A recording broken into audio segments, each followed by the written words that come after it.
High, আমি Mohammad Bilal Hussain. CSS Bangla video টিউটোরিয়ালে আপনাকে স্বাগতম।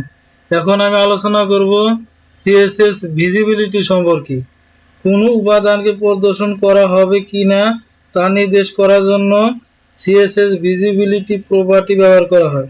যেমন কোনো উপাদানকে প্রদর্শন করার জন্য ভিজিবিলিটি আমাদের প্রপার্টি, এবং এই ভিজিবিলিটির 5টি ভ্যালু এখানে আমরা দেওয়া আছে। আমরা এখানে যদি আমরা আমাদের কোনো ডিপকে, আমাদের কোনো টেক্সটকে, আমাদের কোনো প্যারাগ্রাফকে যদি আমরা ভিজিবল করতে চাই, তাহলে আমরা ভিজিবিলিটি ভ্যালু দিয়ে দেবো ভিজিবল। অথবা যদি আমরা ভিজিবল করতে না চাই, তাহলে আমরা এখানে হিডেন দিয়ে দিব। অথবা এখানে আমরা কলাপসও করে দিতে পারি, এখানে ইনিশিয়ালও করে দিতে পারি, এবং এখানে ইনহেরিটও করে দিতে পারি। এখানে ভিজিবিলিটির এই 5টি ভ্যালু আমরা ব্যবহার করতে পারি। তাহলে এটি করার জন্য আমি ব্র্যাকেটস ওপেন করব।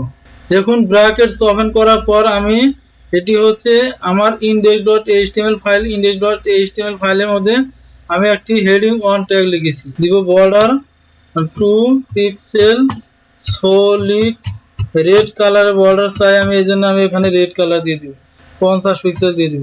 এবং এটির উইথ আমি দিয়ে দিব, অথবা এখানে আমি 300 পিক্সেল দিয়ে দিব। ব্যাকগ্রাউন্ড কালার দিব, এই জন্য এখানে আমি একটি ব্যাকগ্রাউন্ড কালার দিয়ে দিলাম। এখন এই হেডিং 1 ট্যাগকে আমি ভিজিবিলিটি করব, অর্থাৎ আমি চাইলে এটিকে আমি ভিজিবল করতে পারি, আবার আমি চাইলে এটিকে হিডেন করে দিতে পারি।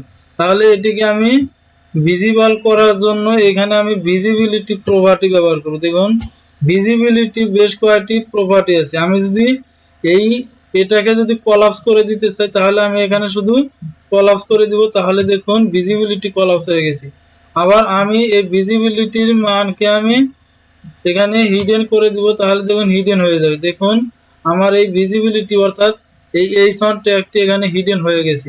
আবার আমি এখানে যদি এটিকে যদি ভিজিবল করতে চাই, তাহলে এখানে শুধু ভিজিবল লিখে দেব, তাহলে আমার এই প্যারাগ্রাফ ট্যাগটি এখানে শো করবে। এটি হচ্ছে ডিফল্ট মান, এটি দিলেও হবে, না দিলেও হবে, তবে জেনে রাখা ভালো। এই জন্য তারপরে আমাদের আরেকটি ভিজিবিলিটির আরেকটি ভ্যালু হচ্ছে ইনহেরিট।